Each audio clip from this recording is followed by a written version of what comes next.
Indian ringneck mutation and prices. Mutation of Indian ringneck and prices as of last quarter of 2023. Okay guys, so kung nagbabala kayo na mag-alaga ng Indian ringneck, tara, pag-usapan natin ang mga mutation at mga colors. Yun yung tinatawag na mutation, yung mga colors at mga uri ng mga Indian ringneck o yung may karga ng ibon. So pag-usapan po natin ito at ano ang mga mutation at kung magkano natin ito ma-avail dito sa bansang Pilipinas. Okay guys, so hopefully magustuhan yung topic natin regarding pa rin po sa buhay mag-iibon, Indian ringneck mutation and prices. Okay guys, so let's go. Blessed day to everyone. Welcome to Olen Gapi Hobbies. Okay po, so pag-uusapan natin ang buhay mag-iibon, mutation of Indian ringneck and prices as of last quarter of this year 2023. Okay guys, so kung napadaan kayo sa channel na ito, humingi ako ng favor, please subscribe my YouTube channel, Olen Gapi Hobbies. And don't forget to click the notification bell para ma-update po tayo sa mga bagong i-upload natin regarding po sa buhay pagmamanukan, buhay mag-iibon, buhay probinsya at buhay OFW. Okay guys, so ang topic natin ngayon ay regarding po sa buhay mag-iibon, mga mutation ng Indian ringneck at kung magkano natin ito maa-avail. Okay guys, so maraming klase po ng mga Indian ringneck ang ating makikita dito sa video na to, tapos ang mga prices. So tayo na po ang mamili kung ano mga mutation ang gusto nating alagaan at kung saang budget tayo nagre-range. So ito po ay standard lamang, hindi po ito totally na ganitong presyo. Ito po ay depende sa breeder, sa mutation, sa quality ng ibon. So young and adult, so kahit isang mutation, pero kung young at saka matured ay nag-iiba rin po ang presyo. Okay guys, so narito po ang mga mutation and prices sa ating Indian ringneck. Let's go! So okay guys, so disclaimer lang po itong video na to na inyong nakikita at itong mga picture na to ay hindi po sa akin. So ito po ay nagmula sa mga breeder na mga nakausap natin at ang mga video na to ay sa ating mga kakilala na ipinahiram o ibinahagi sa atin upang maging for information purposes lamang po ito. Dahil po ang topic natin ay regarding po sa mutation. So sa mga baguhan na tulad ko ay magkaroon tayo ng pagkakahilin tulad ng mutation at sa mga uri ng ibon na ating na ipapakita dito. Okay po, so maraming pong salamat sa mga may-ari ng video ito. Shout out po sa inyo guys sa mga pagbabahagi ng inyong mga video at mga picture regarding po sa mutation ng mga Indian ringneck. Okay guys, so sa mga presyo din po, ito din po ay ating nagiging basya natin ayon po sa mga breeder, mga seller na mga nakausap natin sa mga presyo ng mga mutation ng kanilang mga pang-out na mga Indian ringneck. So kung makaka-avail tayo na mas mura ayon sa natin nabanggit, it's better po, di ba? Naka-avail tayo ng mas mura.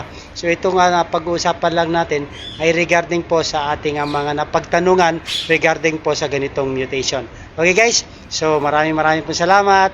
So tuloy-tuloy po tayo. So okay guys, so unahin natin yung mutation. Itong green. Meron tayong mga wild type green, green violet, green cinnamon at green ino o yung cinnamon green. Okay po, so sunod nating mutation yung blue. Meron tayong blue ino, violet blue, cinnamon blue, tortoise blue. Yan po ang mutation ng blue. Meron din po tayong mutation ng gray. Ay yung gray, green, cinnamon gay green, meron tayong torch gray, cinnamon gray. Yun po yung mga mutation natin sa gray. Meron din tayong mga cobalt na mutation, cobalt blue. Yan po. Meron din tayong violet. Merong violet purple, violet cobalt. Yun po ang mga mutation ng violet. At meron din tayong mutation ng yellow. Tinatawag din na lutino. Merong lutino ino. At yan po ang mutation ng yellow. So meron din tayong mga pallid na mutation, pallid ino. Ewan ko kung rare pa to or coming soon or meron na nakapag-produce ng pallid ino. Tortoise ino, ito yung crimino. Tapos yung blue ino, ito yung albino. Okay po, so meron tayong wild type green, green violet, green cinnamon, green ino. Ito yung tinatawag na lutino. Tapos meron din tayong turquoise green.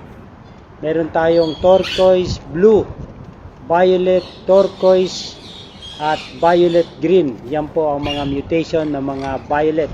Meron tayong mutation na turquoise at emerald.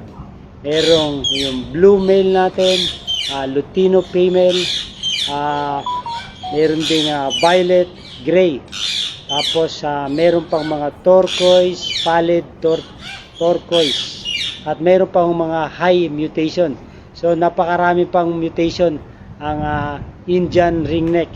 So ito po ay mga sample ng mga mutation. So kung ano po yung nahihilig natin ng mga kulay or mutation ng Indian ringneck, tayo na po ang mag-decide.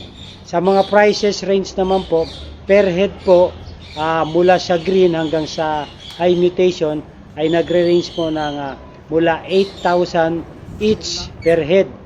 Depende po ito sa edad at saka sa breeder. So depende na po, kayo na po mag-usap ng breeder kung magkano niya po ito presyo yung per piece or per head ng kanyang i-out na Indian ringneck. So 8K po hanggang 25K or more up ang prices po ng ating per head na Indian ringneck, depende po sa mutation. So high mutation po ay lumalagpas po ito more than 25 hanggang 100,000, depende po ito sa breeder na kanyang na ating mapagtatanungan. So sa ages naman po rin, mas bata, mas mura. Pero pag matured na po ay medyo nagmamahal din po ang prices ng mga Indian ringneck. So mas bata, mas mura, lalo na kung merong DNA, mas medyo may pricey po yan. At sa gender, pag DNA, gender na yan, so medyo may price na po yan. Kasi binabayaran din po natin yung pagpapa-DNA ng ibon.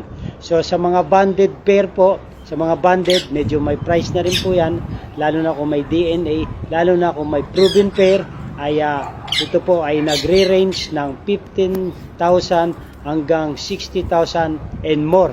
Depende po ito sa ating mapagtatanungan na mga breeder at saka sa mutation at saka sa quality po ng ibon. Okay guys, so hope nakatulong itong ating topic regarding po sa mutation ng Indian ringneck at saka prices ng Indian ringneck as of last quarter of this year 2023. Okay guys, so ito po ang mga halimbawa